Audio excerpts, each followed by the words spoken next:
noches, buenos días para todos. Bienvenidos a SADIP Online. Esta es la primera vez que hacemos una transmisión de un webinar, así que bueno, téngannos paciencia con los temas técnicos, ¿sí? Porque ninguno de nosotros somos expertos en la parte técnica, pero esperemos que salga bien. Como ustedes saben, bueno, SADIP es una sociedad científica que hace más de 10 años nuestro principal interés es el diagnóstico prenatal y la medicina fetal, y una de nuestras principales actividades es la docencia, ¿sí? Todos los años hacemos entre 1 y 2 jornadas de investigación, y hacemos un congreso cada 2 años, que bueno, este año, debido bueno, a que estamos batallando contra este pequeño virus, no lo hemos podido hacer y quedó postergado para el año que viene. Pensamos que para abril. Así que bueno, lo que se le ocurrió a la comisión directiva fue organizar estas reuniones, estos webinars, una vez por mes, para mantenernos en contacto y hacer esto que nos gusta tanto, que es difundir algunos temas y bueno, de medicina fetal, y también discutir sobre algunas de las cuestiones más novedosas en este campo. Así que bueno, hoy tenemos un evento bastante ambicioso, ¿sí? Habitualmente el formato de los eventos van a ser 3 charlas de revisión de temas prácticos, con un enfoque bien hacia la clínica, de más o menos 15 minutos por referentes locales en el tema, y después va a haber un tiempo para algunas preguntas, ¿sí? Y la otra cosa que vamos a hacer es, cuando empiece la presentación, va a haber 3 preguntas cortas que tienen 20 segundos para contestar, como para más o menos saber dónde estamos parados en el conocimiento de algunos de estos temas, ¿sí? Hoy tenemos como invitados, o bueno, como disertantes, al doctor Horacio Hielo, ¿sí? Del Hospital Italiano, quien nos va a hablar de un enfoque práctico con respecto a ADN fetal y su interpretación, que a veces puede ser tan complicada. A la doctora Laura Igarzábal, de CEMIC, quien nos va a llevar por el tema que puede ser tan complejo de las ventriculomegalias cerebrales y las hidrocefalias, específicamente saber qué cosas tenemos que pensar desde el punto de vista de qué enfermedades genéticas. Y por último, el doctor José Ochoa, de Diagnus en Córdoba, nos va a hablar sobre bocio fetal, que es un tema que a veces uno, como no es tan frecuente, no sabe muy bien cómo abordarlo, ¿sí? También tenemos, bueno, bastantes panelistas que van a colaborar con la discusión, ¿sí? El doctor Matías Elena, la doctora Ana Espinosa, el doctor Armando Goldman, el doctor Jorge Hammer, el doctor Martín Horenstein, el doctor César Meller, el doctor José Nores, la doctora Florencia Petracchi, el doctor Lucas Otaño y el doctor Mario Palermo. Y también nos van a ayudar, sobre todo con las preguntas del público, que ya pueden irlas haciendo en la parte donde dice preguntas o en el chat, y las van a ir recopilando las doctoras Sabrina de Mirján, Guadalupe Lobanini y Joselina Marchueta, ¿sí?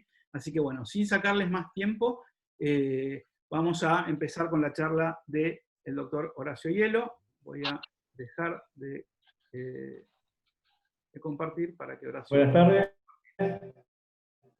¿Se escucha bien? Sí, Horacio. Sí, sí. Voy a compartir la pantalla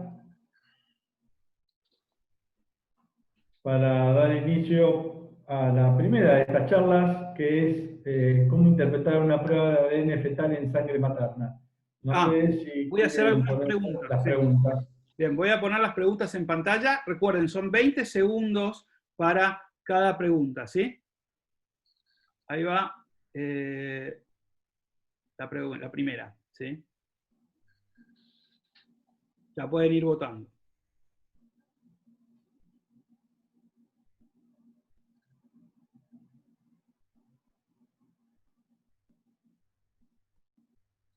Tenemos por ahora más de 100 conectados, ¿sí? Después también, bueno, vamos a ver si podemos lograr que en vivo también lo puedan seguir desde Facebook y YouTube, si no esto se va a retransmitir en la plataforma, se va a poner esta presentación en las distintas plataformas.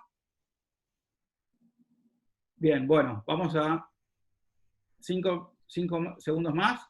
4, 3, 2, 1.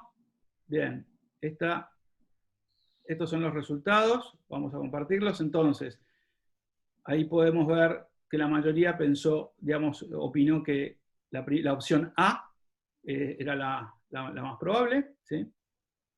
o la más correcta. Vamos con la segunda pregunta.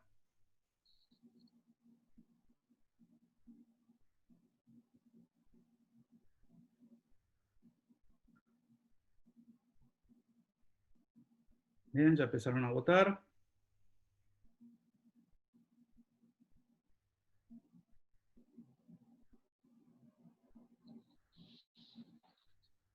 Bueno, esta está muy poco peleada, ¿sí? La mayoría de la gente opina lo mismo. Ahí se está poniendo un poquito más peleada. Bueno, 5 segundos más. 4, 3, 2, 1. 0. 0, ahí está. Bueno, compartir los resultados. Bueno, la mayoría de la gente opinó la opción B, ¿sí? Que es una prueba de screening y una prueba diagnóstica, que después Horacio va a aclarar bien. Y después, la tercera, ahí la lanzamos.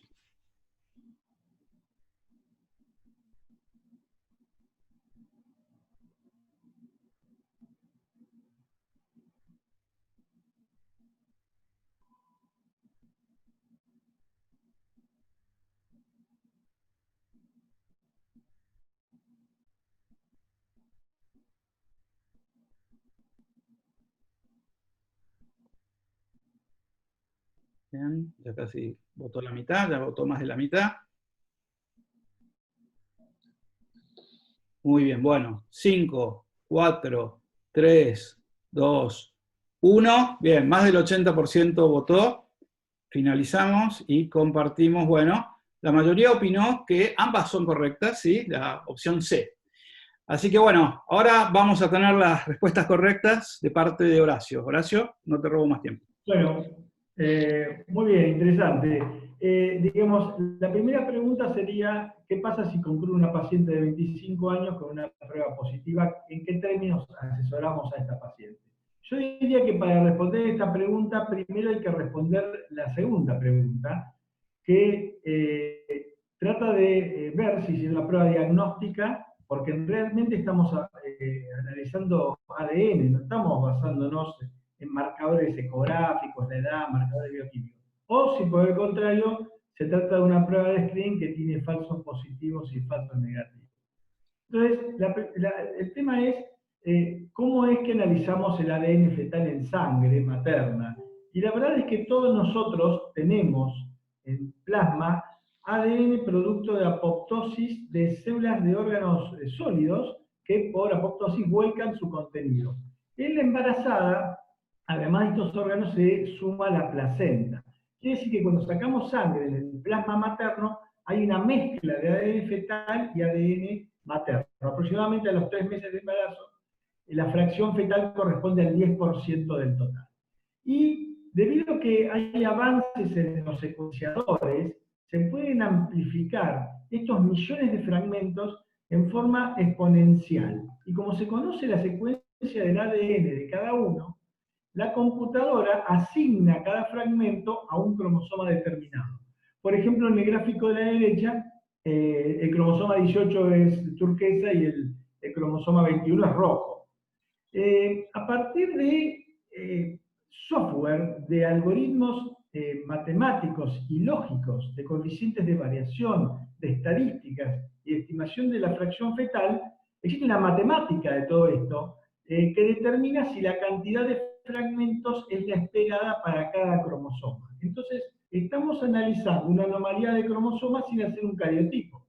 En la prueba que se ve acá, aparentemente la cantidad de fragmentos que se observan es proporcional a lo que esperaría para un paciente normal. Pero en la prueba de la derecha se observa un exceso de fragmentos del cromosoma 21.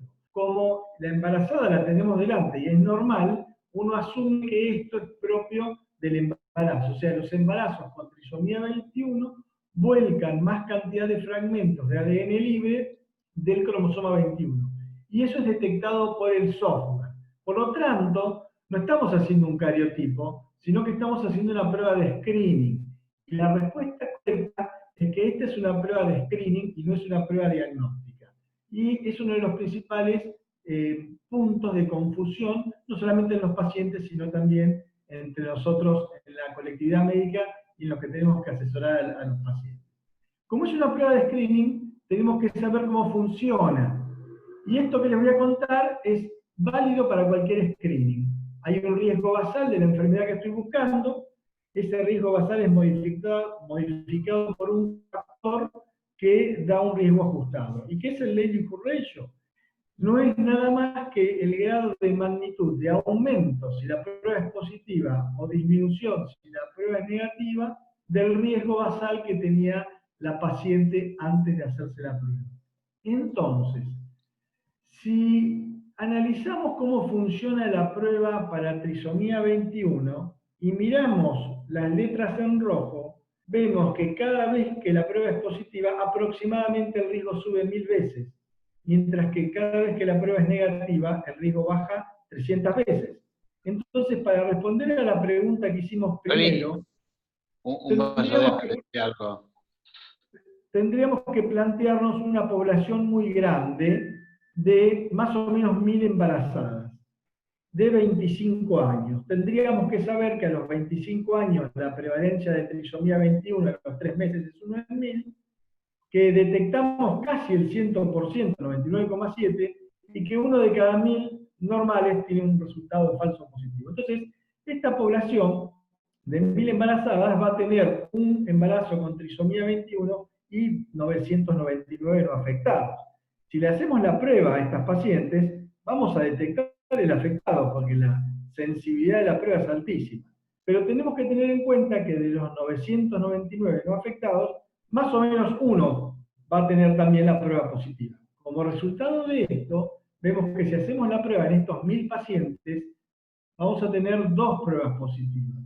Una va a ser un verdadero positivo y la otra un falso positivo. O sea que la chance de que el embarazo esté afectado en esta población de 25 años es del 50%. La respuesta correcta era la B. Bien, viéndolo de otra manera, pensemos que si a los 25 años el riesgo es 1 en 1000 y aumentamos 1000 veces el riesgo, 1000 contra 1000 o 1 contra 1 es 50%. Si la señora tuviera 39 años, el riesgo basal sería de 1 en 100. Y entonces el riesgo ajustado sería 1000 contra 100 o alrededor del 90%. Y muchas veces recibimos una paciente que tiene un screening combinado con un riesgo de 1 en 10.000. Si después de eso la señora se hizo un ADN y le dio positivo, el riesgo va a ser 1000 contra 10.000 o 1 contra 10 o aproximadamente 90%. La conclusión de esto es que un resultado de una prueba positiva de ADN debe confirmarse con un cariotipo, especialmente antes de tomar ninguna conducta, y sobre todo si el riesgo basal es bajo, o si después de la prueba de ADN le hacemos una ecografía y la translucencia nucal es delgada. Cuando queremos ver qué pasa con las pruebas negativas, la interpretación es más fácil. Acordémonos que el riesgo baja 3 veces. Entonces, si tenemos una paciente de 25 años, el riesgo de 1 en 1000 se transforma en 1 en 300.000. A los 39 años, de 1 en 100 pasa a 1 en 30.000. Y aún con un screen positivo de muy alto riesgo, por ejemplo 1 en 10, el riesgo ajustado sería 1 en 3000. La conclusión es que con una prueba de ADN negativa para trisomía 21, el riesgo ajustado es muy bajo. Esto es, sirve mucho para descartar una trisomía 21. Bien, otra pregunta que uno suele hacerse es si funciona igual para todas las anomalías de cromosomas, porque piensen que la tasa de detección para trisomía 21 es altísima, casi 100%. Y la respuesta es, bueno, depende.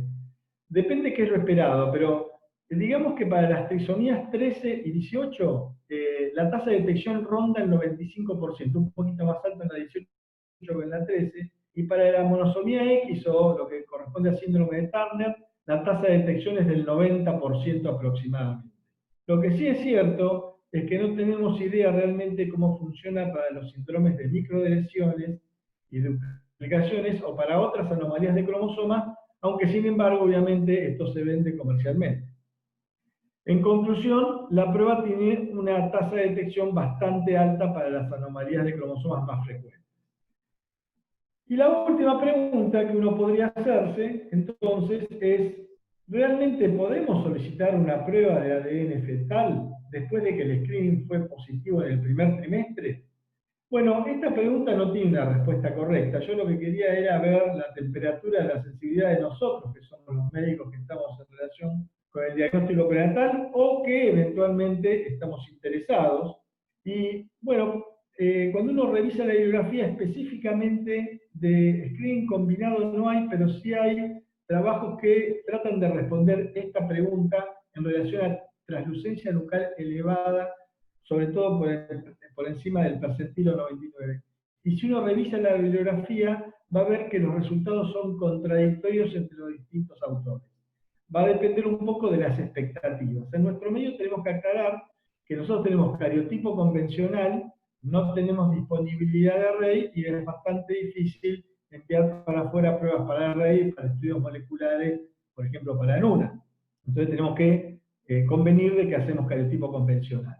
En ese sentido, lo que hice fue mirar qué pasó en los últimos 8 años en nuestro servicio. Hicimos 922 funciones con indicación de screening positivo y detectamos 352 anomalías de cromosomas. Fíjense cuáles son los resultados. Como dice la bibliografía, la mitad de las anomalías cromosomas corresponden a la trisomía 18. En colores, ahí en celeste, está la trisomía 18, perdón, la trisomía 21 es el 50%, trisomía 18 y trisomía 13 en celestes, y la otra anomalía cromosómica en rojo frecuente es la monosomía X. Menos frecuentemente tenemos polisomía de cromosomas sexuales, triploidías, anomalías cromosómicas, otras trisomías estructurales y 2 cromosomas marcadores. Entonces la pregunta sería, si a estas pacientes en vez de hacer un cariotipo convencional le hubiéramos pedido un ADN fetal, en nuestro medio, ¿cuántas anomalías hubiéramos detectado y por el contrario, cuál sería el riesgo residual? Asumiendo, que sabemos que no es real, que la capacidad de detección para todas las anomalías fuera del 100%. Y la respuesta es, la dicen las pacientes, doctor, ¿qué prueba me hago? Porque yo llamé por teléfono y me dicen, hago la prueba común, la extendida. Entonces hay distintas estrategias. Una estrategia que está comercialmente disponible, quizás no muy usada, es testear solamente para trisomía 21, y como ven, dejaría fuera el 50% de las anomalías cromosómicas. Quizá quedaría solamente restringida si tenemos un perfil bioquímico típico de la trisomía 21. En algunos países del mundo, como en Bélgica y en Holanda, en los Países Bajos, el Estado le paga a la población general para las trisomías 13, 18 y 21, sin incluir cromosomas sexuales. Y fíjense que si hubiéramos hecho eso, la tasa de detección subiría al 80%, un poquito más, el riesgo residual sería cerca del 20%. Una opción disponible en nuestro medio es las trisomías 13, 18 y 21 más cromosomas sexuales, y acá superaríamos el 90% de detección. El riesgo residual, por lo menos de base, sería del 6%, o sea, estaríamos perdiendo una anomalía cromosómica cada 16. Y por último, si hacemos alguna de estas técnicas con la técnica de SNP, tendríamos que sumarle 2 puntos más por la detección de anomalías como triploidías. En conclusión, recordemos que el ADN fetal en realidad es placentario y es una prueba de screening y no es diagnóstica, como pensamos algunos, y que el valor predictivo positivo va a variar de acuerdo al riesgo basal de la paciente. Recordemos entonces que todos los resultados positivos deberían ser confirmados con un cariotipo, especialmente en aquellas pacientes donde el riesgo basal es bajo o la ecografía es normal. También recordemos que la sensibilidad no es tan alta para el resto de las anomalías de cromosomas, como por ejemplo monosomía del X. Y por último, que dependiendo del asesoramiento y las expectativas del paciente, si el paciente desea detectar lo más posible, luego del asesoramiento del screening positivo, tendríamos que ofrecerle una punción. Pero recordemos que, y mirando los datos que tenemos nosotros, si le ofreciéramos un screening para anomalías convencionales, la capacidad de detección sería más del 90%, probablemente cerca del 50%. Así que bueno, espero que hayamos aprovechado 15 minutos de charla. Gracias a todos. Mientras recopilamos algunas preguntas de los participantes, ¿hay algún panelista que quiera hacer algún comentario?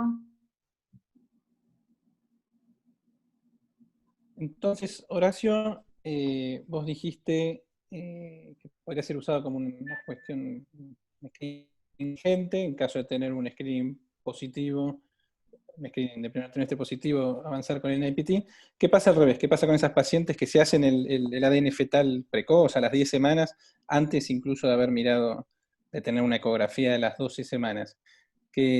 ¿Cómo aconsejaría seguir en el caso de que el ADN sea positivo? Cuando la prueba de ADN es positivo, creo que lo primero que tenemos que hacer es pensar como clínicos y hacer una ecografía. Sobre todo porque si la ecografía es normal, y recordemos que el primer asesoramiento que le hacemos al paciente la marca a fuego, y tenemos que tratar de no cometer errores en ese asesoramiento. Si la ecografía es normal, hay una chance muy alta de que no esté afectado. Obviamente, si la señora tiene 40 años y vemos una translucencia nucal de 4 milímetros, la cosa cambia. Así que me parece que lo primero que hay que hacer es calmar al paciente y mirarla por ecografía. Todo minúscula, dulce. Perfecto. Lucas, quería decir algo. Mañana no puede ser, mañana después de la fiesta. Horacio, deja de compartir la pantalla, así podemos ver todos. Acá, Mañana a las 7.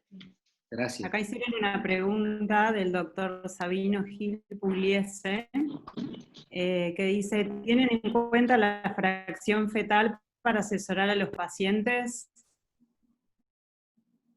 La fracción fetal es, por una cuestión de tiempo no lo introduje, es un tema importante porque si la cantidad de ADN fetal que hay en el total es menor del 4%, la certeza de la información baja mucho y por debajo del 3% baja aún más. Así que si la fracción fetal es muy baja, hay que tener cuidado especialmente con los asesoramientos negativos y con los resultados negativos.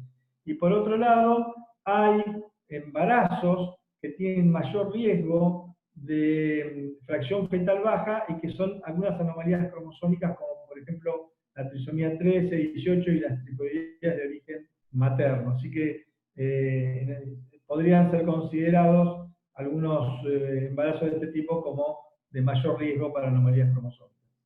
Horacio, ¿te puedo hacer una pregunta? En el caso de tener un resultado discordante entre el test de ADN fetal y la ecografía, con un test positivo y una ecografía negativa, ¿cuál es el estudio invasivo que recomendarías? Recordemos que el ADN fetal representa la placenta. En principio uno tendría que asesorarla. Obviamente que la velocidad y el tiempo van a favor de estudios de vellosidades coriónicas. Porque podemos tener una respuesta en bastante menos de una semana y hacerlo en el momento. Sobre todo si es un screen positivo para trisomía 21.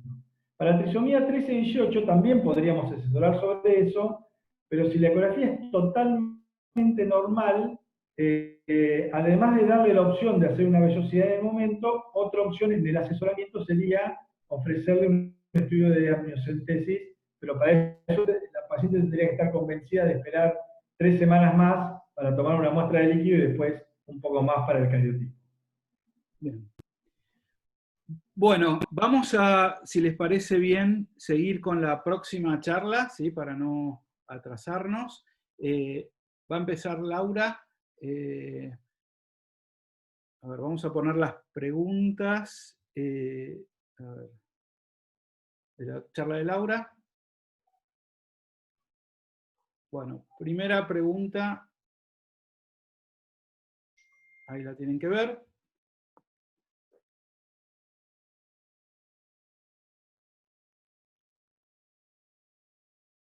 La pueden notar.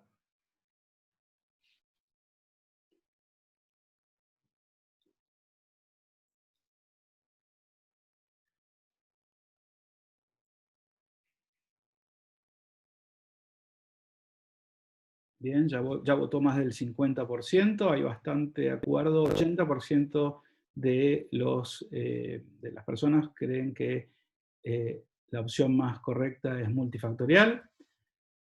Finalizamos y compartimos ahí los resultados.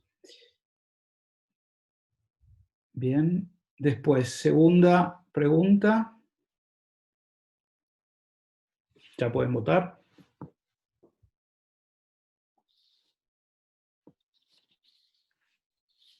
¿Cuál es la etiología hereditaria más frecuente de la ventriculomegalia fetal aislada?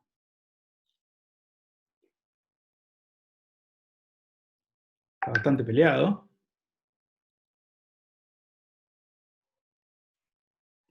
Ya votó más de la mitad. Y no se define la cosa.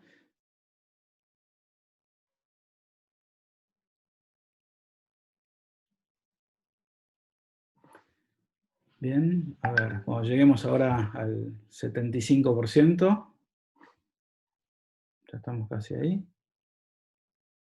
Bueno, y hay gente que no se anima a votar, pero bueno, quedamos casi en un 70%, ahí ya estamos en el 70%, y la vamos a cerrar. La mayoría de la gente cree que la etiología hereditaria más frecuente de la ventriculomegalia fetal aislada es la de lesión 22q11.2. Y la tercera pregunta es, ¿qué factor considera determinante para el asesoramiento sobre pronóstico perinatal de la ventriculomegalia fetal aislada? Ya pueden votar.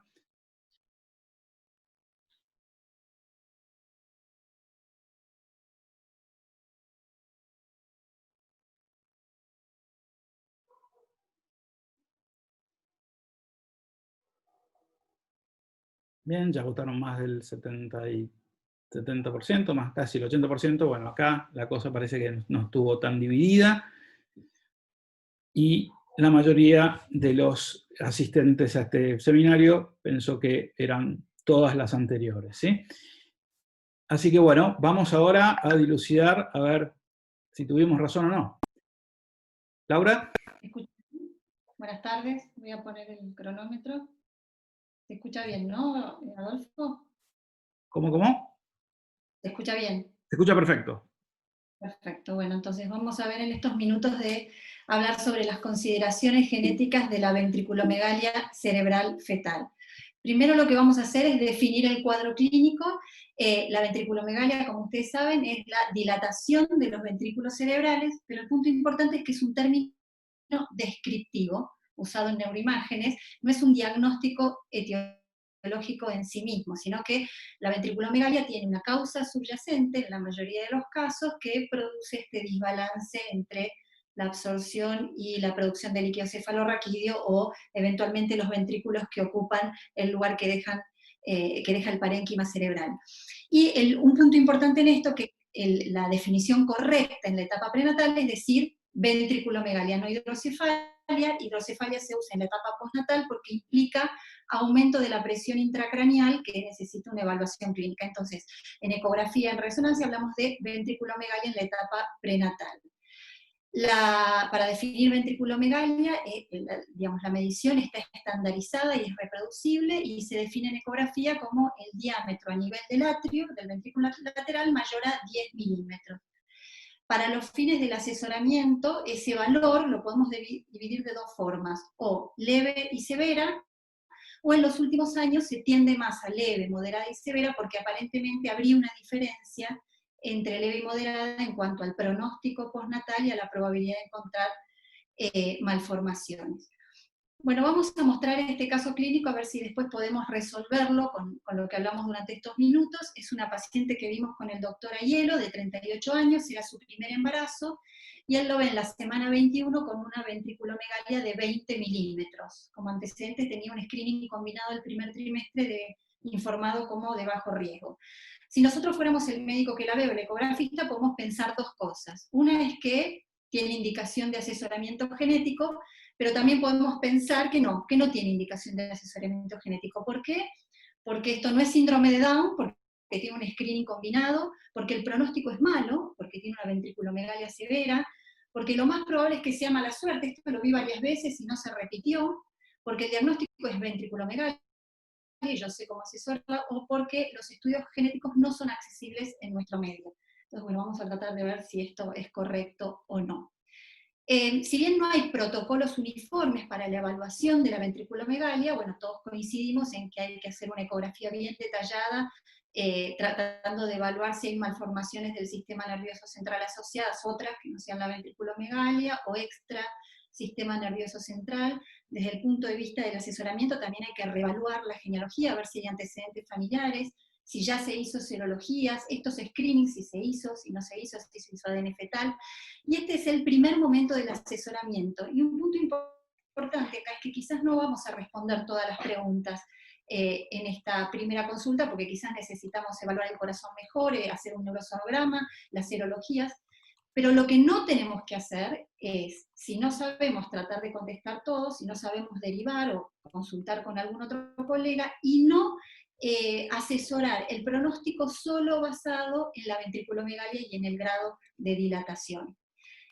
Varios estudios trataron de determinar cuáles eran los factores pronósticos prenatales como para decir cuál era la probabilidad de un resultado del embarazo anormal en cuanto al neurodesarrollo, a la probabilidad de mortalidad o a la de malformaciones asociadas, y lo que se vio, y acá podemos responder una de las preguntas, es que los factores pronósticos son el diámetro del atrio, pero no es el más importante. Los más importantes son la etiología subyacente, la progresión y la presencia de malformaciones asociadas, o sea que no sea aislada.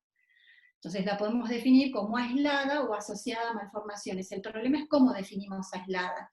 En general definimos aislada como aquella ecografía que solo tiene ventriculomegalia, pero en los últimos años lo que se tiende a pensar es que para decir aislada, y sobre todo, por ejemplo, una ventriculomegalia leve, aislada, donde el pronóstico es bueno en la mayoría de los casos, tendría que tener un cariotipo normal, eventualmente un microarray normal, eventualmente un neurosonograma normal, o sea que tenga todo normal, porque tenemos que recordar y ser prudentes que muchas de esas ecografías que en la etapa prenatal las consideramos aisladas, luego del nacimiento, como otras malformaciones, encontramos anomalías que no habían sido diagnosticadas. Desde el punto de vista del asesoramiento genético en particular, como cualquier malformación, dividimos la etiología para ir pensando los diagnósticos diferenciales en lo que es ambiental puro, lo que es genético puro y lo que es multifactorial. Bueno, el 70% de las ventriculomegalias, y en eso estábamos correctos con la pregunta y con las respuestas, 70% de las ventriculomegalias corresponden a una etiología multifactorial. ¿Esto qué quiere decir? Que tiene componentes ambientales y genéticos, o sea, no es ni ambiental ni genético puro, que tiene cierto riesgo de recurrencia, que en el caso de una ventriculomegalia sería del 4%, o sea que ese riesgo de recurrencia es menor que si fuera genético puro. Ahora, ojo con esto, para decir que algo es multifactorial tenemos que haber descartado las etiologías anteriores mencionadas, o por ejemplo tener un recién nacido y poder evaluar. Desde el punto de vista genético puro, alrededor del 20 al 30% de las ventriculomegalias tienen un origen genético. Y esto, como también en todos los asesoramientos de anomalías, de defectos congénitos, podemos dividir la etiología genética en 3 niveles de profundidad. Lo que es anomalías de cromosomas, un poquito más profundo las microdeleciones, y un poquito más profundo las anomalías de genes únicos. Y si nos queremos acordar así fácilmente, podríamos decir un poquito menos del 10 y del 10, cuando estamos frente a un paciente con ventriculomegalia. El estudio genético no necesariamente tiene que hacerse en la etapa prenatal, puede hacerse en la etapa postnatal. Ahora, lo que sí o sí, por lo menos los que hacemos genética pensamos, es que merece una paciente en la etapa prenatal con diagnóstico de ventriculomegalia recibir información sobre los estudios genéticos. No quiere decir que se los haga sí o sí, quizás lo va a hacer en la etapa postnatal, pero merece tener información de lo que está disponible. Y recordemos que si nosotros hacemos un estudio prenatal y solo hacemos un cariotipo, que quizás sea lo único que podemos hacer en nuestro medio, pero tenemos que tener en mente que los otros 2 niveles no los estamos evaluando, que solo estamos evaluando problemas de cromosomas. Bueno, vamos a ver los 3 niveles de anomalías genéticas asociadas a ventriculomegalia. El primero sería las anomalías de cromosomas. No hay duda que las ventriculomegalias, incluso las ventriculomegalias leves, están asociadas a anomalías de cromosomas, y este podría ser el valor entre un 5 y un 10%. Y no es solo síndrome de Down asociado a ventriculomegalia, sino todas estas anomalías de cromosomas donde sobran o faltan cromosomas, o sobran o faltan pedazos de cromosomas, se han visto asociados a ventriculomegalia, incluso ventriculomegalia leve aislada. Obviamente, cuanto mayor sea el grosor del atrio y frente a la presencia de malformaciones, la probabilidad de que haya una anomalía cromosómica subyacente es mayor. Ahora, ¿qué pasa si la paciente se hizo un screening previo, como se había hecho la paciente de Horacio? Bueno, en este caso lo que podemos hacer es hacer un recálculo del riesgo, evaluar el riesgo de base y con algún calculador online podemos evaluar el riesgo final, pero estos riesgos recuerden que es cuando es ventriculomegalia leve. La ventriculomegalia moderada y quizás la moderada y la severa seguro tienen una asociación con anomalías de cromosomas que justificaría ofrecer un estudio invasivo por lo menos para cariotipo. Y si tenemos el caso como figura acá, donde la paciente se había hecho un ADN fetal en sangre materna, donde uno puede pensar que el riesgo de síndrome de Down es inferior a 1 en 10.000, porque es lo máximo que permite poner este calculador, y uno le agrega ventriculomegalia leve, bueno, el riesgo final es 1 en 2.600, eso es bajo riesgo para síndrome de Down. Entonces uno podría decir, bueno, en este caso no le ofrezco un estudio invasivo, no le ofrezco un cariotipo fetal, porque es como decía en la diapositiva primera, bueno, esto no es síndrome de Down. Bueno, uno podría adoptar esta posición, decir una ventriculomegalia leve sin anomalías asociadas y con un ADN fetal en sangre materna de bajo riesgo, no hago nada. Pero lo que sí o sí hay que asesorar es, como decía Horacio, es un estudio de probabilidad con falsos negativos y positivos, o sea que hay falsos negativos en ADN fetal, el riesgo residual de otras anomalías de cromosomas, y finalmente que la realidad es que todavía no sabemos cómo funciona bien un ADN fetal frente a una ventriculomegalia, cuál es el riesgo residual de anomalías de cromosomas en la vida diaria. Vamos al segundo nivel, serían las microdeleciones y microduplicaciones. Estos son pedacitos de cromosomas que están sobrando y faltando y que no se ven con el microscopio óptico, o sea, no lo veo con un cariotipo. Bueno, cada vez hay más de 200 síndromes de microdelesión y duplicación asociados a anomalías del sistema nervioso central y asociados a ventriculomegalia. Lo que no hay todavía es alguna microdelesión en particular que se asocie más frecuente a ventriculomegalia. Por eso, en la respuesta que la delesión 22q es la anomalía hereditaria más frecuentemente asociada a ventriculomegalia, no es, no sabemos cuál es. Y además no es la heredada más frecuente, como vamos a ver después.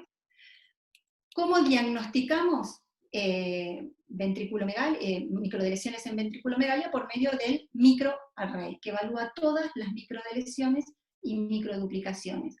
¿Por qué no un FISH? Porque en el FISH estamos evaluando 1, 2, 3 microdelesiones, y no sabemos cuál son de elegir en este caso, donde no hay una microdelesión, como les decía antes, que esté más frecuentemente asociada a ventriculomegalia. Por lo tanto, si queremos evaluar microdeleciones y microduplicaciones, el estudio es el microarray citogenético o cromosómico.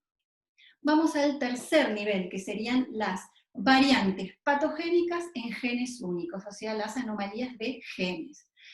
Este nivel está mucho más estudiado en hidrocefalia, o sea, en la etapa postnatal, y en familias con varios miembros asociados. Está mucho menos evaluado en ventriculomegalia leve y moderada en la etapa prenatal. Y la forma de evaluar es con la secuenciación o de un gen, de un panel de genes, o en los últimos años con la secuenciación de lo que se llama exoma. Para pensar en genes y ventriculomegalia tenemos que dividirlo en dos grupos, lo que sería ventriculomegalia aislada o ventriculomegalia asociada a malformaciones. ¿Y por qué? Porque en la ventriculomegalia aislada hay algunos genes que hoy en día se han visto que están asociados con esto, y la ventriculomegalia asociada a malformaciones tenemos que estar pensando diagnósticos diferenciales de síndromes que tengan la ventriculomegalia como una de sus manifestaciones. En cuanto a ventriculomegalia aislada, y esto en general es severa, hoy en día hay 6 genes que han sido asociados con ventriculomegalia o severa o hidrocefalia aislada. El L1-CAM es uno de ellos, pero no es el único.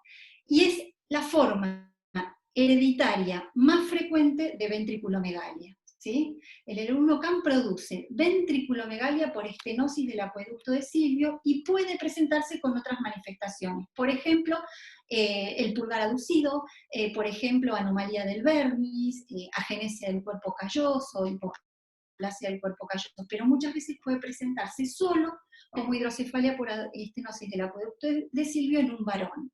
¿Por qué en un varón? Porque es un gen que está en el cromosoma X, entonces su forma de herencia es ligada al X. Se manifiesta en los varones y en las mujeres en la mayoría de los casos pasa inadvertida. Pero no es el único gen asociado a hidrocefalia severa aislada. También está el CCDC88C, que tiene una herencia autosómica recesiva, o sea, los padres son portadores, y el riesgo de recurrencia es del 25%. Este otro gen también está ligado al X, o sea, si uno ve una estenosis del acueducto de Silvio en un varón, no solo hay que pensar en el 1CAM, sino en este gen, aunque menos frecuente, pero hay que pensarlo, y otros 3 genes con forma de herencia autosómica recesiva. Ahora, todos estos genes en general tienen otras manifestaciones del sistema nervioso central, como por ejemplo heterotopía, lisencefalia, pero puede ser que la única manifestación que veamos, por lo menos en la mitad del embarazo o en la etapa prenatal, sea la hidrocefalia. Entonces no hay que dejar de pensar. Estos son los laboratorios que ofrecen paneles de genes para hidrocefalia aislada hoy en día. Abajo tienen los precios, ven que no son estudios baratos, y también la diferencia en cuanto a la cantidad de genes evaluados.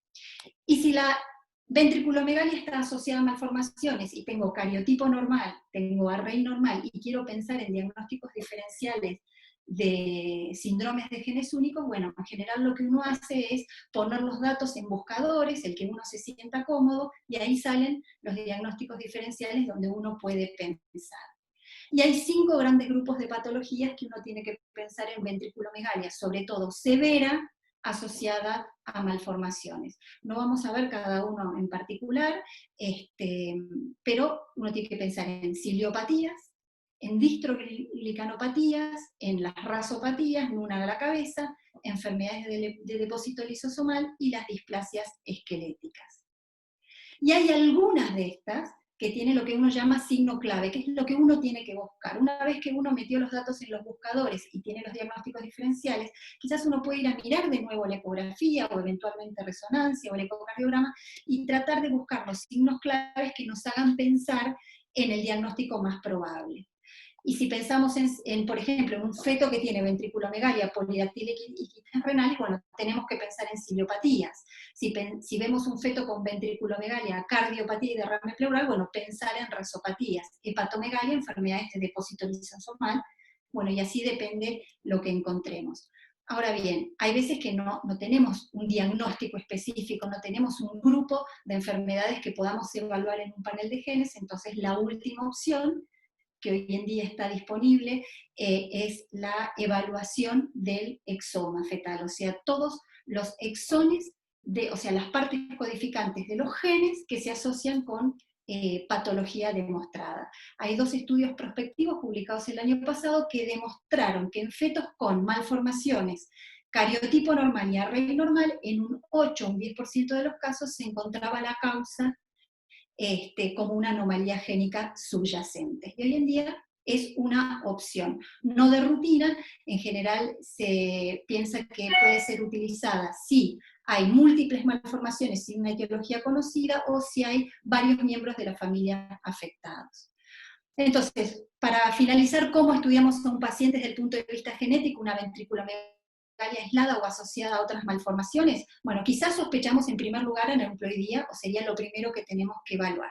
Si es, por ejemplo, un feto con un hueso nasal ausente, translucencia nucal aumentada, foco ecogénico, bueno, la sospecha es más alta de síndrome de Down. Si disponemos de estudios rápidos, podemos aplicarlos, como la PCR cuantitativa, y si no, el cariotipo. Esto puede ser anormal, ya tenemos el diagnóstico, o normal. Si la paciente no quiere un estudio invasivo y entendiendo los alcances y las limitaciones, se puede utilizar un ADN fetal en sangre materna. Podemos avanzar un poco más y evaluar con microarray, microdeleciones y microduplicaciones. Si es anormal, tenemos el diagnóstico. Si es normal, podemos avanzar un poquito más, y si es una ventriculomegalia aislada, pensar en genes asociados a hidrocefalia, o eventualmente almacenar ADN para estudios futuros. Y si tiene malformaciones, podemos, si sospechamos un síndrome génico en particular, evaluar ese gen. Si son varios diagnósticos diferenciales un panel de genes, como por ejemplo rasopatías, y si hay múltiples malformaciones sin un diagnóstico específico o varios miembros afectados, un exoma. Para finalizar, y para contestar las preguntas en cuanto a la paciente que habíamos visto con el doctor Aiello, se le hizo asesoramiento genético, se le ofreció un estudio invasivo, la paciente tenía solo ventriculomegalia y era un varón, entonces lo primero que se pensó era que podía ser una mutación en el gen L1CAM, la miocentesis fue normal, euploide, el microarray no se llegó a hacer porque vino antes el panel de genes de hidrocefalia, donde se vieron dos variantes patogénicas en este gen, que tiene una herencia autosómica recesiva y donde ambos padres eran portadores. Entonces, varón con una ventriculomegalia severa sin malformaciones asociadas, si hubiéramos pedido solo el L1CAM, nos hubiéramos quedado sin diagnóstico. En este caso tenemos diagnóstico, riesgo de recurrencia del 25%. Y ahora sí, para finalizar, ¿no necesita asesoramiento genético? No, por lo menos necesita información sobre asesoramiento genético. ¿Por qué? Porque no es síndrome de Down. Bueno, no es la única anomalía de cromosomas asociada a ventriculomegalia. ¿El pronóstico es malo? No importa solo el diámetro de la ventriculomegalia, nos importa las malformaciones asociadas, la progresión y sobre todo la etiología subyacente. Lo más probable es que sea mala suerte, bueno, podríamos decir mala suerte como multifactorial, pero tenemos un 20, un 30 que tienen otra etiología genética de base. El diagnóstico es ventriculomegalia, no es ventriculomegalia, la ventriculomegalia es la manifestación, y los estudios no son accesibles. Y acá sí, uno puede decir, bueno, ¿para qué voy a hablarle de genética si no puedo hacer esto en mi medio? Bueno, quizás podemos guardar ADN, pero por lo menos tenemos que informar a la paciente sobre los posibles diagnósticos. ¿Por qué? Porque el riesgo de recurrencia sin estudios genéticos o sin haber evaluado, por ejemplo, un recién nacido, es muy difícil. Y esto va a depender, si podemos evaluar el recién nacido al nacer, si tenemos anatomía patológica, o si tenemos ADN almacenado. Porque si no tenemos nada de eso, si fue una ventriculomegalia, sin anatomía patológica, sin ADN, sin haber hecho ningún otro estudio, hablar de riesgo de recurrencia es muy difícil. Los riesgos tienen que ser empíricos y no absolutos. No le podemos decir el riesgo de recurrencia es 4%, porque quizás había una enfermedad recesiva de base y el riesgo de recurrencia es 25%. Si no teníamos acceso a estudios prenatales, menos vamos a tener estudios preconcepcionales. Y lo que sí es importante es aclarar lo que nos sirve. Si no hicimos un diagnóstico prenatal, por ejemplo, de una clínica, no va a servir hacer el diagnóstico preimplantación. Muchas veces vienen los pacientes y dicen, bueno, no tengo diagnóstico, pero ahora quiero hacer preimplantación, miremos los genes en el embrión, y eso no se puede. Y sí o sí, mirar bien el próximo embarazo y tratar de hacer el diagnóstico lo más precoz posible. Nada más, muchas gracias. Grana, primero que todo, entonces te pido que dejes de compartir pantalla si vemos los panelistas. Perdón, lo último que me faltó, pero era por el tiempo, les recomiendo una revisión que hicimos con el doctor Echegaray, la doctora Juárez Peñalba y Florencia Petracchi, donde este tema está un poco más profundo con los diagnósticos diferenciales génicos. Ya dejo de compartir. Bueno, ahora te voy haciendo una pregunta del público y si quieren ir preguntando tienen la pestaña, recuerden, al lado del chat. Dice, en un scan, si encuentro ventriculomegalia como hallazgo único, ¿qué estudio debo sugerir? Bueno, por ahí un poco es la diapositiva donde íbamos viendo paso por paso. Bueno, primero ver el diámetro del atrio para empezar a pensar cuál es la probabilidad de anomalías cromosómicas, sobre todo microdeleciones en general se vio que no está asociado por hasta el momento con el grosor del atrio, y sobre todo si es severa, pensar también en anomalías génicas. Entonces no es que uno ofrece un estudio, sino que informa sobre los estudios disponibles. Entonces, si uno, no hablé de diagnósticos diferenciales, pero no es una infección, no es una hemorragia, no es otra cosa, y uno está pensando en que puede haber, es una ventriculomegalia aislada, por ejemplo, bueno, se puede ofrecer un estudio invasivo, también decir que existe la posibilidad de diagnóstico postnatal, pero a veces perdemos la oportunidad, si hubo una muerte intrauterina, una muerte postnatal, a veces perdimos la oportunidad de guardar ADN. Entonces informamos sobre los estudios, y si llegamos a hacer un estudio invasivo, podríamos pensar en los 3 niveles de acuerdo a las posibilidades locales, de acuerdo a las posibilidades del paciente y de acuerdo a los deseos de la familia. Entonces, primero, cariotipo, para evaluar problemas de cromosomas. En segundo lugar, podríamos ofrecer un microarray para evaluar microdeleciones y microduplicaciones. Y después, en tercer lugar, quizás, en nuestro medio lo que hacemos es guardar ADN directamente, sí o sí hacer un panel de genes, pero si es aislada, uno podría hacer un panel de estos 6 genes de hidrocefalia aislada, y si es asociada a malformaciones, bueno, pensar en diagnósticos diferenciales que puedan achicar aún más la búsqueda. Yo ahí pasé un ejemplo rápido, pero por el tiempo, si nosotros tuvimos un feto con una cardiopatía, restricción de crecimiento intrauterino y pivot, bueno, lo primero que uno piensa es trisomía 18, pero no era una microdeleción del 10. Entonces, a veces, decir solo cariotipo y evaluar problemas de cromosomas nos quedamos cortos. A veces es lo único que podemos hacer en nuestro medio, pero siempre pensar como en amplio y en los 3 niveles. Después hacemos lo que se puede, pero siempre está la posibilidad de guardar ADN. Bárbaro. Otra pregunta del público dice, si la ventriculomegalia es asimétrica, ¿deberíamos iniciar el estudio genético? No, la asimetría no se ha demostrado ahora que sea un factor de riesgo de peor pronóstico que si no es asimétrica, ni la bilateralidad o unilateralidad. Y asimetría es más de 2 o 3 milímetros, pero no importa si es asimétrica o simétrica, por lo menos con los datos hasta ahora. Este es un punto importante. Digamos, nosotros asesoramos con la mejor evidencia disponible, pero es una evidencia limitada, pocos casos, estudios heterogéneos.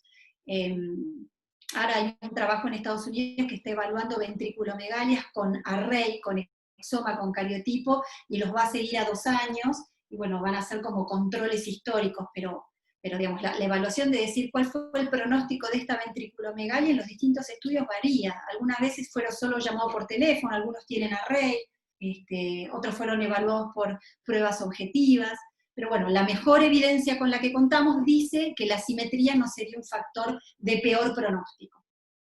Perfecto, tenemos 2 preguntas más. En el caso de ventriculomegalia leve que se resuelve intraútero, ¿cuál sería, digamos, la conducta?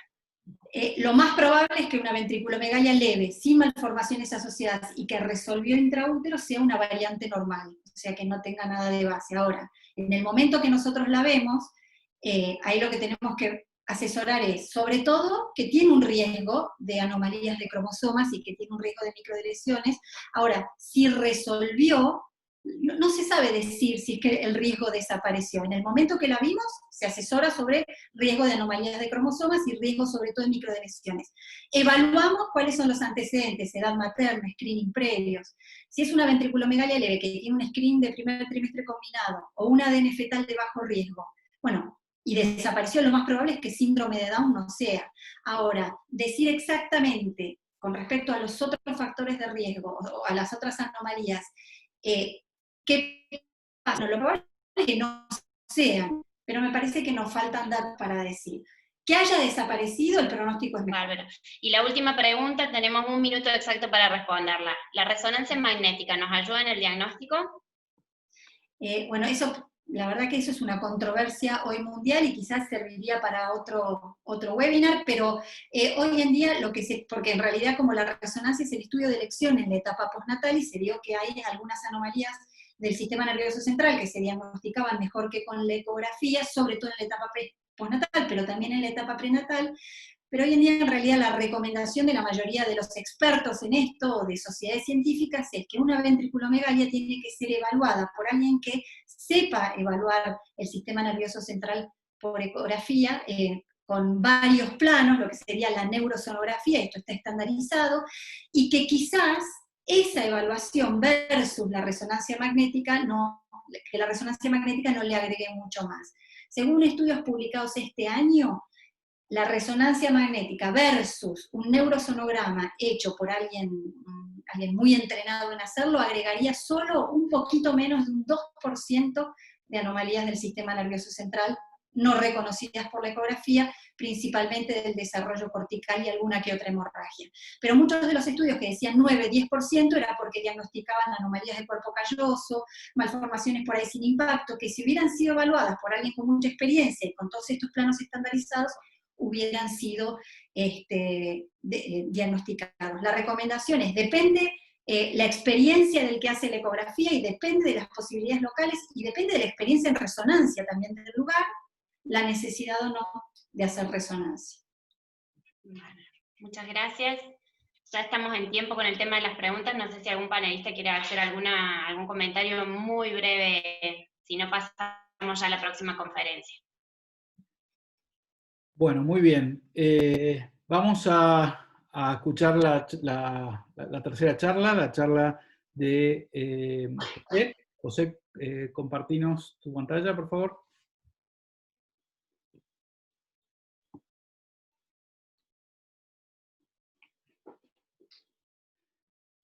Bien, vamos a empezar con la votación, o sea, con las preguntas. Primera pregunta.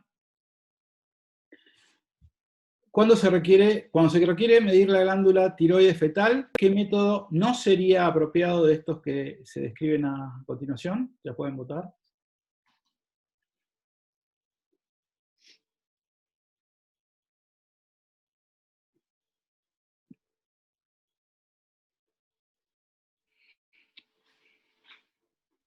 No se preocupen que es anónimo.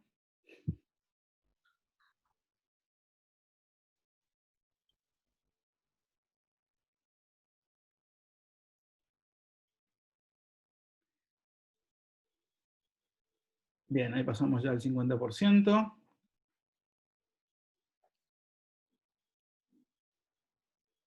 Ya estamos casi llegando al 70%.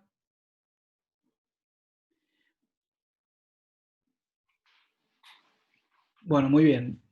No se animaron todos, pero 64% votaron y opinaron que la no apropiada era la primera, medición del área incluyendo la tráquea, medida en centímetros cuadrados. Vamos a la segunda pregunta. Con respecto a la utilidad del Doppler color en la evaluación del bocio fetal, marquen cuál es la correcta.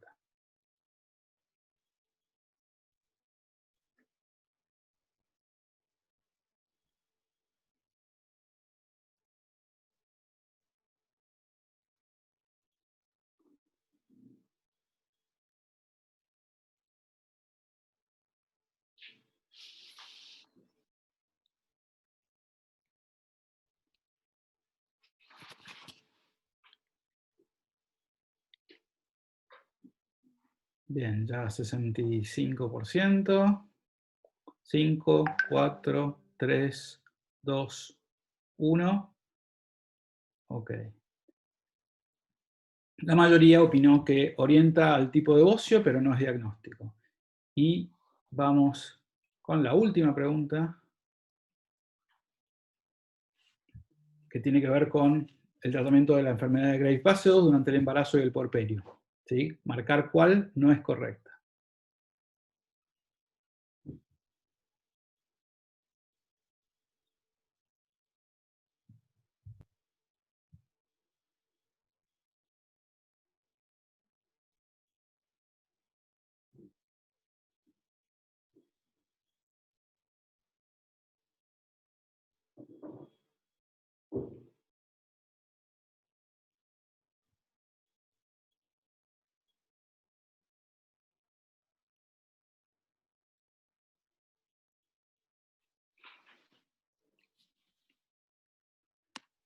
Bien, ya ahí estamos cruzando el 50%.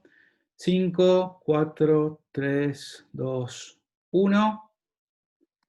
Bien, bueno, bastante peleada esta. Vamos a ver después, José, si nos puede ayudar a ver cuál es la verdad. Empataron, de hecho, dos, con 29, la A y la C empataron con un 29%. Bueno, muy bien, ahora vamos a escucharlo entonces a José. Bueno, perfecto, gracias Adolfo, buenas noches a todos. Bueno, vamos a hablar un poco de bocio fetal, que no es una patología frecuente. Diagnóstico y manejo perinatal, básicamente por un caso que hemos tenido recientemente. Se trata de una paciente de 32 años con antecedentes de tiroiditis de Hashimoto, que fue diagnosticada 4 años antes del embarazo actual, y en ese momento tenía anticuerpos antihiperoxidasa tiroidea elevados, y tenía una TSH basal pretratamiento dentro de rangos normales. se inicia un tratamiento en ese momento con T4. La paciente posteriormente queda embarazada en el año 2018 y la gestación se detiene a las 5 semanas. A raíz de esto se estudia y se realiza un diagnóstico de trombofilia hereditaria tipo heterocigota para la proteína S.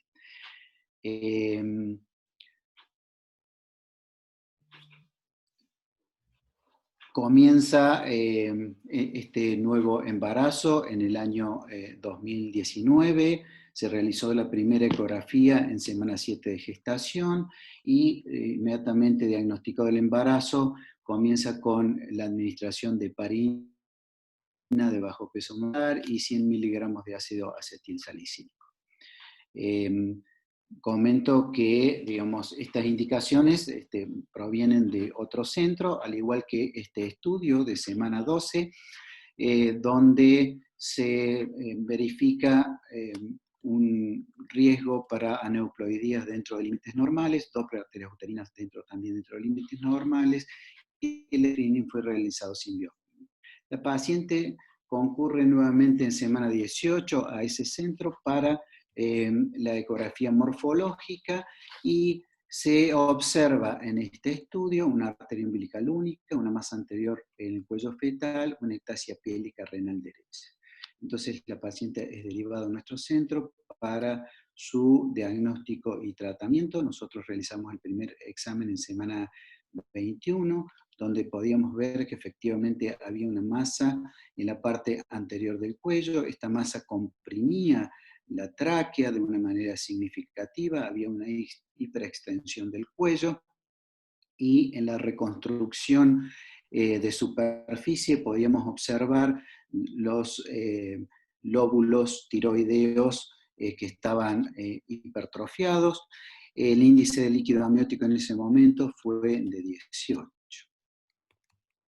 Y esta es una vista axial del cuello, donde podíamos comparar y podíamos observar la presencia de una compresión traqueal, un aspecto bien homogéneo de esta masa que interpretamos como glándula tiroides. El estudio con Doppler demostró un incremento significativo de la vascularización, especialmente a nivel periférico, con algunas ramas penetrantes, lo mismo con esta técnica nueva que es el slow flow, que tienen algunos de los equipos actuales, donde veíamos claramente que la vascularización era básicamente periférica. Entonces realizamos nuestra medición de glándula tiroides y cuando uno va a medir la tiroides uno puede efectuar un diámetro transversal. Por otro lado, uno puede medir la circunferencia y lo mide, fíjense que esto se mide incluyendo la tráquea, y esta sería la respuesta a la primera pregunta. Se incluye la tráquea en esta medición y también se puede medir, en el mismo tiempo se puede observar y medir la circunferencia tiroidea. O sea que la respuesta sería que se mide incluyendo la tráquea, no por delante de la tráquea como era una de las opciones.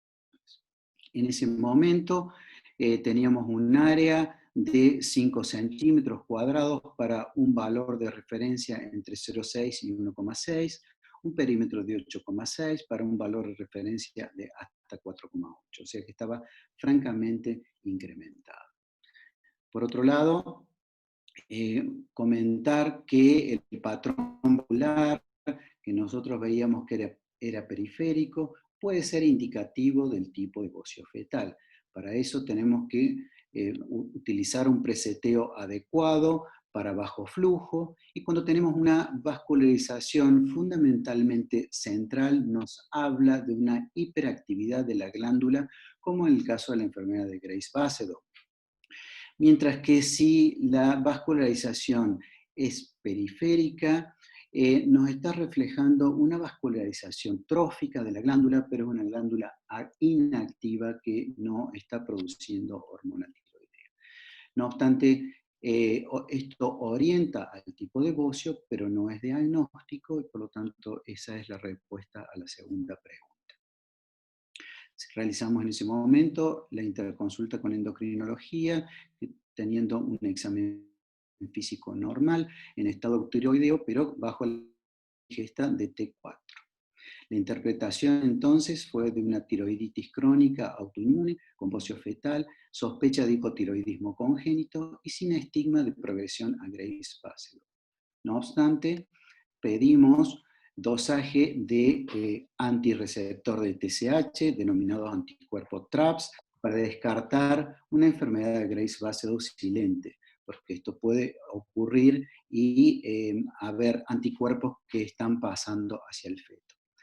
Por otro lado, decidimos determinar la función tiroidea fetal con cordocentesis y evaluar el eventual tratamiento con T4 intraamniótica si se confirmaba nuestra presunción de hipotiroidismo fetal. La cordocentesis demostró valores muy elevados de TSH, estos son los rangos de referencia y estos son los valores obtenidos, tanto en sangre de cordón como en líquido amniótico. Los valores de T4 estaban francamente disminuidos en ambos lugares. Por lo tanto, hicimos un diagnóstico de hipotiroidismo fetal y comenzamos el tratamiento con 400 microgramos por dosis. Este tratamiento lo mantuvimos durante 5 semanas hasta la semana 29, donde intentamos espaciar la dosis.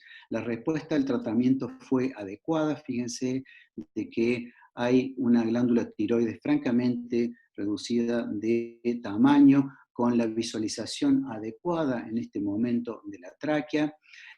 Hay una disminución franca, notable, de la hipervascularización periférica, y además en la reconstrucción de superficie podíamos observar el blanco o la del tamaño glandular. Entonces, como decíamos, intentamos espaciar las dosis, pero nos dimos cuenta de que había un pequeño rebrote del tamaño de la glándula tiroides, tanto en la imagen 2D como en la imagen de superficie, y también un incremento nuevamente de la vascularización intraglandular. Por lo tanto, decidimos incrementar la dosis a 600 microgramos, que mantuvimos hasta el final del tratamiento. Realizamos una cordocentesis la semana siguiente, obteniendo valores de TSH muy bajos, una T4 total dentro de rango normal, y una T3 estaba ligeramente elevada para los patrones de referencia en ese periodo gestacional.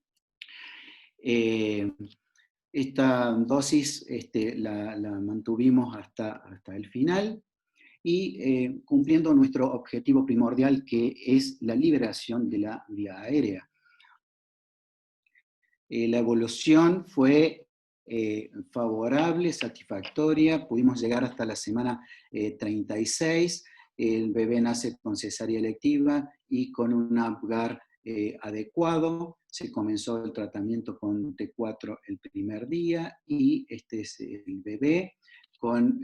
Podíamos ver que había una piel redundante a nivel de cuello, pero no había bocio en ese momento. La ecografía se mostró dentro de límites normales. El análisis de tiroglobulina en sangre fue muy bajo, y esto tiene implicancias en el diagnóstico molecular. Entonces, como conclusión de este caso, se definió como bocio fetal e hipotiroidismo congénito de una posible causa de dishormonogénesis. No. Hablamos de bocio fetal cuando la medición de la circunferencia o los diámetros tiroideos son mayores al percentil 95 para la edad gestacional o el diámetro parietal. Es indudablemente un signo de disfunción tiroidea y puede ser hipotiroideo, hipertiroideo o eutiroideo. El más frecuente de todos los bocios es el hipotiroideo, con una incidencia de 1 en 30.000 a 1 en 50.000 recién nacidos. El objetivo primordial del tratamiento intrauterino es disminuir el tamaño de la masa para evitar complicaciones obstétricas en el momento del parto y, en segundo lugar, normalizar la función tiroidea. ¿Cuáles son las principales causas de bocio congénito de tipo hipotiroideo, que decíamos que es el más frecuente? El hipertiroidismo materno tratado con drogas antitiroideas.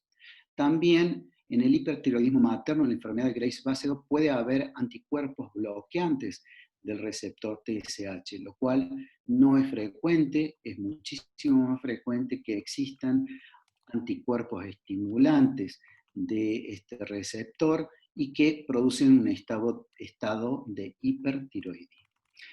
La otra causa de bocio hipotiroideo es la dishormonogénesis fetal, que es lo que nosotros pensamos que ocurría en nuestro caso. El hipertiroideo, ya lo hemos mencionado, en caso de la enfermedad de Graves, por pasaje de anticuerpos estimulantes del receptor de TSH, y la poca frecuencia del bocio eutiroideo en nuestro país, porque tenemos en general, si bien todavía no se han realizado estudios de yoduria, pero en general tenemos, al menos en nuestra provincia, un suministro adecuado de yodo. Esto quizás habría que ver en otras provincias que están más alejadas del mar. El tratamiento de la enfermedad de Graves-Basedow se realiza básicamente con estas tres drogas, con metimazol, que tiene sugerencia de no usar en el primer trimestre de gestación porque tiene una potencial teratogenicidad con la producción de defectos mayores como es onfalocele, comunicación interventricular, atresia de Juanas, atresia de esófago, etc. Por lo tanto, esta droga debe reservarse durante el primer trimestre de la gestación. El propiltivo uracilo, que es muy difícil de conseguir en nuestro país, pero que se debe administrar solamente durante el primer trimestre en reemplazo del metimazol, y no se administra a partir de este momento porque puede ocurrir o puede producir hepatotoxicidad, incluso con insuficiencia hepática fulminante. Los betabloqueantes en tratamiento prolongado se ha descrito que pueden producir restricción de crecimiento intrauterino y también hipoglucemia neonatal y bradicardia. Y las drogas, como respuesta a la tercera pregunta, las drogas no producen un retraso en la presentación de los núcleos de osificación, especialmente la epífisis distal del fémur, que es lo que nosotros valoramos para saber si hay posibilidad de un hiper o de un hipotiroidismo. Entonces, en estas drogas tenemos que decir que se deben utilizar siempre las dosis más bajas. En cuanto a la dishormonogénesis, es un trastorno genético heterogéneo causado por mutaciones en cualquiera de los pasos conocidos de la biosíntesis de la hormona tiroidea. Esto se puede estudiar mediante diagnóstico molecular, permitiendo plantear posibles tratamientos y además realizar un asesoramiento genético adecuado que tiene que estar presente en todos estos casos, ya que estos defectos se transmiten con una herencia de tipo autosómica recesiva con un 25% de posibilidad de recurrencia. Nosotros creemos que este es el segundo caso descrito de tratamiento intrauterino de bocio fetal mediante amniocentesis, mediante la infusión de T4 soluble. Este es el otro caso que ha sido reportado por el Hospital Italiano del grupo de Horacio y que ha sido presentado en un congreso de endocrinología. Entonces, ¿cómo sería el manejo antenatal de pacientes en riesgo para bocio fetal? En pacientes con deficiencia de yodo, si hay patología tiroidea materna. En el caso que existan autoanticuerpos maternos, fármacos antitiroideos o antecedentes de bocio fetal en la familia, lo que tenemos que hacer es primero, en primera instancia, valorar el estado tiroideo materno, la presencia de anticuerpos TRAP al inicio del control prenatal, y tenemos que hacer un seguimiento especializado en aquellos pacientes que tengan TRAPs positivos o que estén bajo régimen de drogas antitiroideas. Tenemos que realizar además un seguimiento mensual desde semana 20 a 22, buscando signos de bocio fetal, control del crecimiento fetal y de la maduración ósea. ¿Cuál sería el manejo antenatal de pacientes que tienen bocio fetal? Lo anterior era antecedentes o probabilidad, pero una vez que nosotros detectamos el bocio fetal, tenemos que buscar la causa del aumento de la glándula tiroidea, tenemos que pedir, como hicimos en este caso, dosaje de TRAPS, tenemos que valorar el tamaño glandular, el Doppler color que sí nos puede orientar y que también nos va a servir para el seguimiento especializado, y definir el estado tiroideo fetal mediante cordocéntesis. Entonces, si tenemos un bocio hipotiroideo, comenzar con un tratamiento intraamniótico de levotiroxina sódica en inyecciones en dosis a determinar. No hay un acuerdo uniforme en la bibliografía, pero nosotros hemos seguido los últimos reportes en nuestra administración, porque hay informes de que con menores dosis podíamos estar todavía en dosis subterapéuticas. Seguimiento del tamaño glandular y Doppler y la realización de cordocéntesis. Y por otro lado, si tenemos un bocio hipertiroideo, lo que tenemos que hacer es optimizar el tratamiento materno. Bueno, muchas gracias y quedo abierto a la discusión. Bien, José, por favor, deja de compartir. Y hay varias preguntas, las va a leer, me parece que Joselina.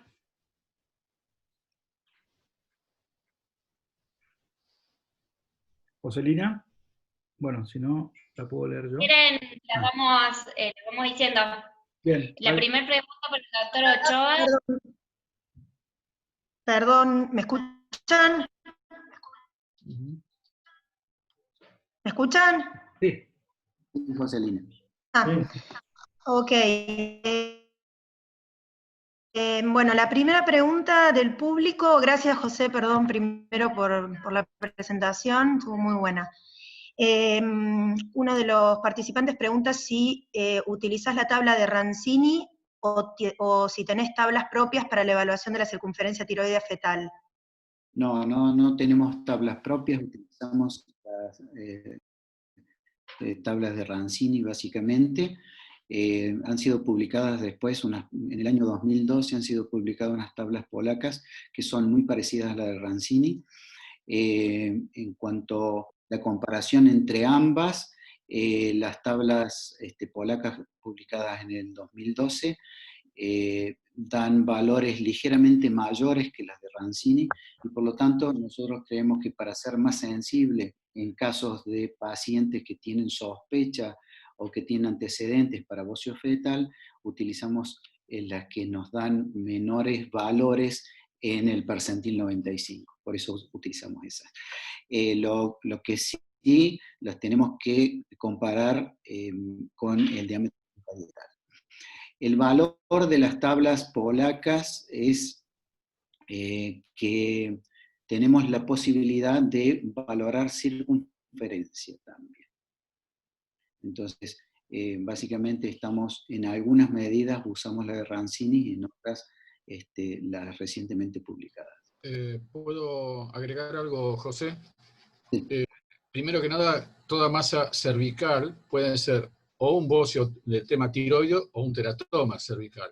La frecuencia de aparición es similar, entre 25 a 40.000, o sea, uno por cada 25 o 40.000 recién nacidos.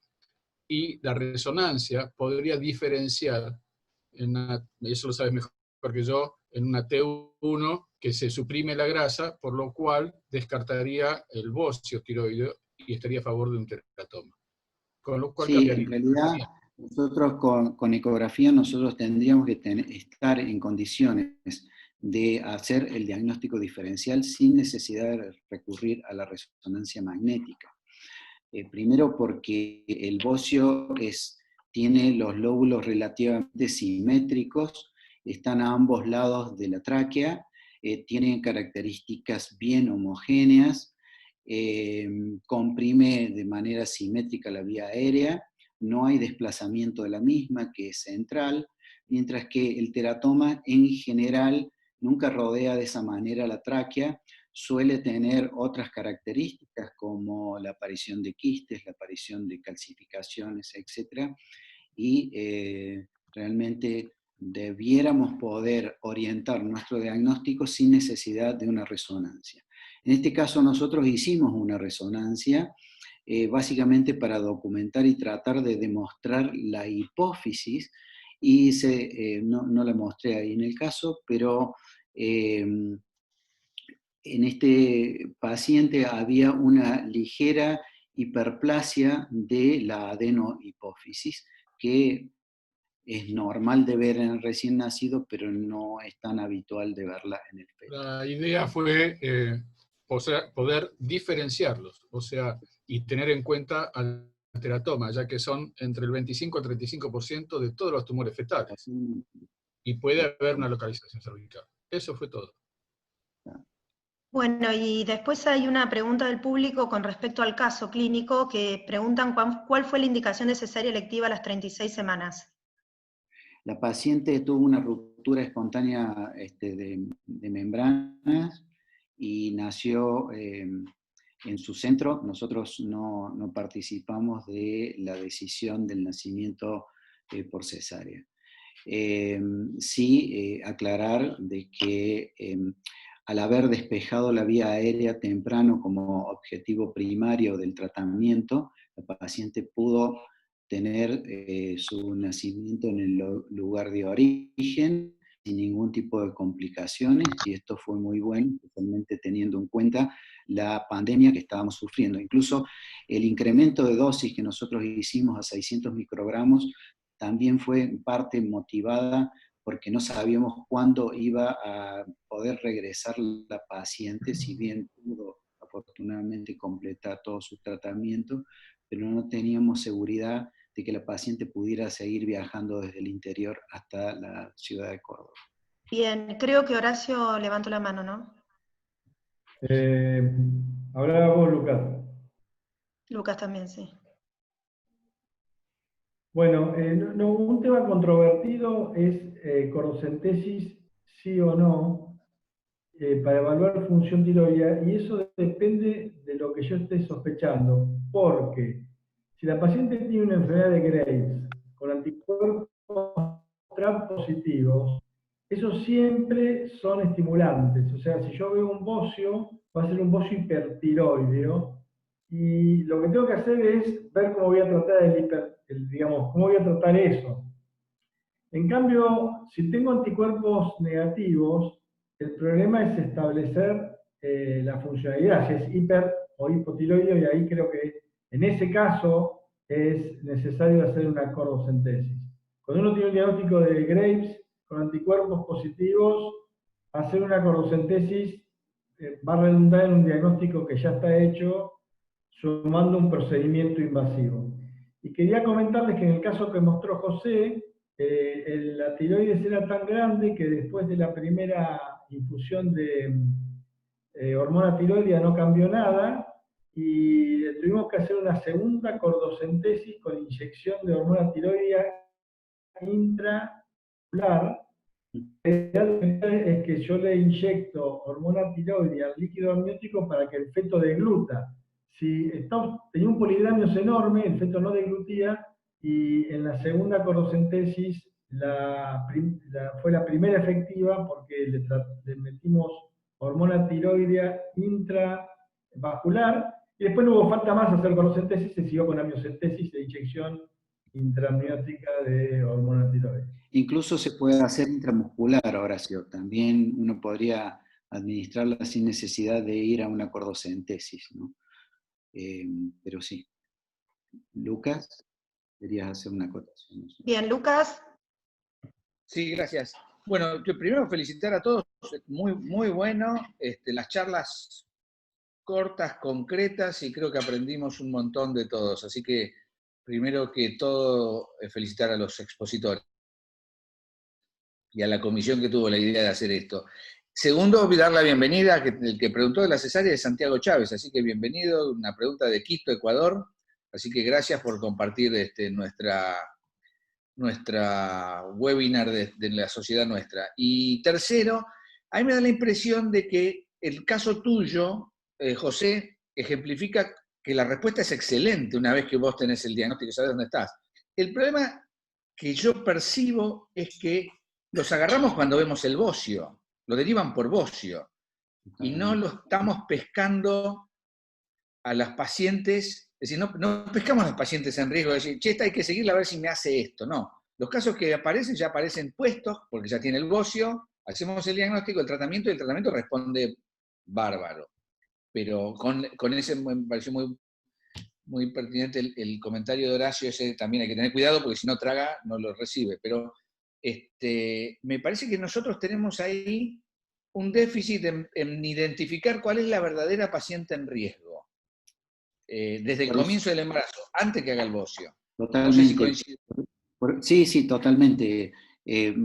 Por eso, bueno, la definición de bocio no es una masa en el cuello, sino medidas de la tiroides superiores al percentil 95 para la tabla correspondiente.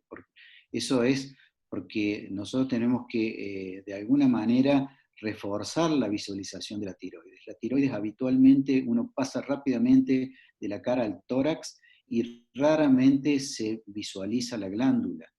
Y a partir del segundo trimestre, la glándula es perfectamente visualizable, perfectamente mensurable, y de alguna manera no lo estamos haciendo correctamente quizás.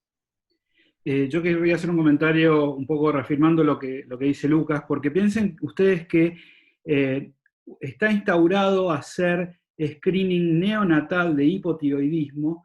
Quiere decir que en recién nacidos que no tienen hipotiroidismo clínico, tener una hormona tiroidea baja ya es relevante a nivel del riesgo de alteración del neurodesarrollo. Así que imagínense en fetos que ya tienen un bocio, digamos, bien marcado, que seguramente estamos llegando tarde, y sería muy interesante en estos casos evaluar el neurodesarrollo de estos chicos, porque probablemente haya un riesgo importante ya de afectación, ¿no?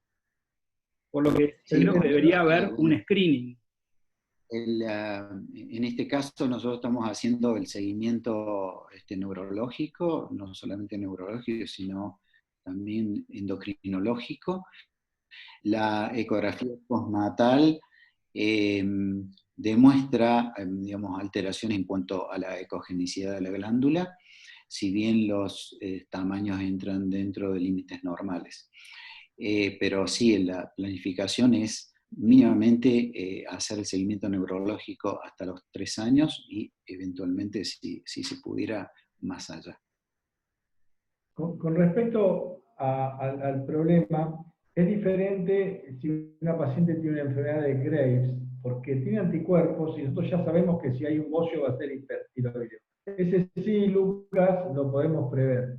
El problema del hipotiroidismo es que la mayoría son dishormonogénesis de herencia autosómica recesiva, en donde hasta que no aparezca el bocio, el primer caso familiar, uno no lo va a poder detectar. La otra situación sí, es una paciente sobretratada, es una paciente con Graves, está sobretratada con hormona antitiroidea, eso creo que es fácil de ver. Pero muchos de los hipotiroidismos son por primera vez y no son sospechados. Y la otra cosa es que hay una fuerte asociación con trisomía 21, así que hay que pensarlo cuando uno ve hipotiroidismo. Bien, Mario ¿querías hacer un comentario? Activa el micrófono, porque no se te escucha. ¿Hola? Sí, hola. Sí, Mario. Bueno, buenísimo. A ver, bueno, antes que nada, felicitaciones, la verdad que impecable la charla. A ver, tenemos que hacer tanto screening, que yo la verdad que de algún screening, por lo menos acá de la zona, he visto pocos bocios. Entonces, la pregunta, José, es esta, ¿no? ¿Cuáles serían los pacientes, aparte de la charla que me la perdí por no escuchar, cuáles serían las pacientes que habría que prestarle más atención, digamos? Bueno, antecedentes, o sea, ¿a qué tipo de pacientes? En la penúltima diapositiva. Ay, disculpa, José. Quería comentar que otra pregunta del público que tiene que ver con esto que dijo Mario, que hay una pregunta que dice si es necesario medir la tiroides fetal en un scan. No, es simplemente visual. Si yo sospecho que está aumentada de tamaño, obviamente, ¿no es cierto?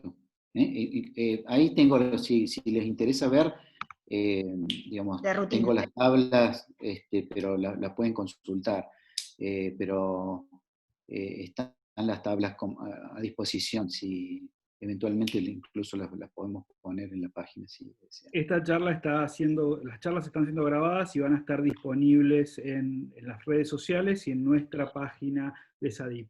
Así que bueno, si les parece, vamos cerrando hoy, así no nos cansamos y nos quedan preguntas para próximas y temas para próximas reuniones.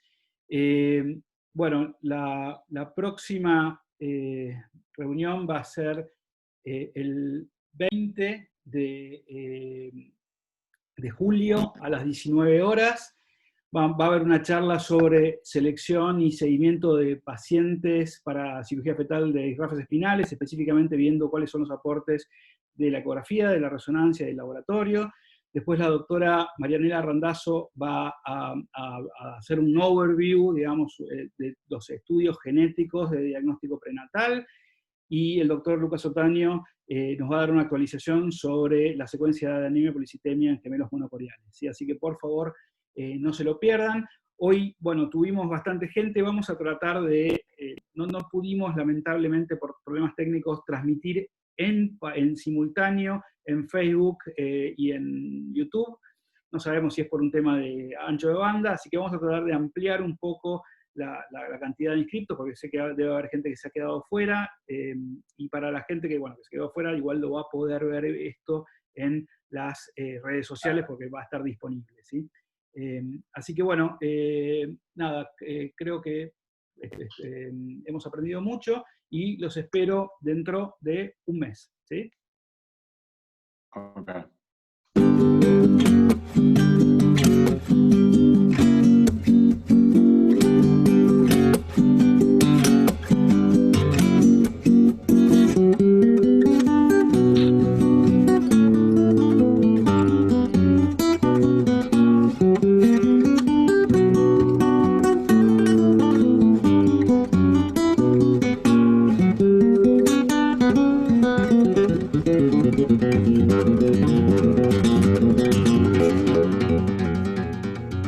Thank you.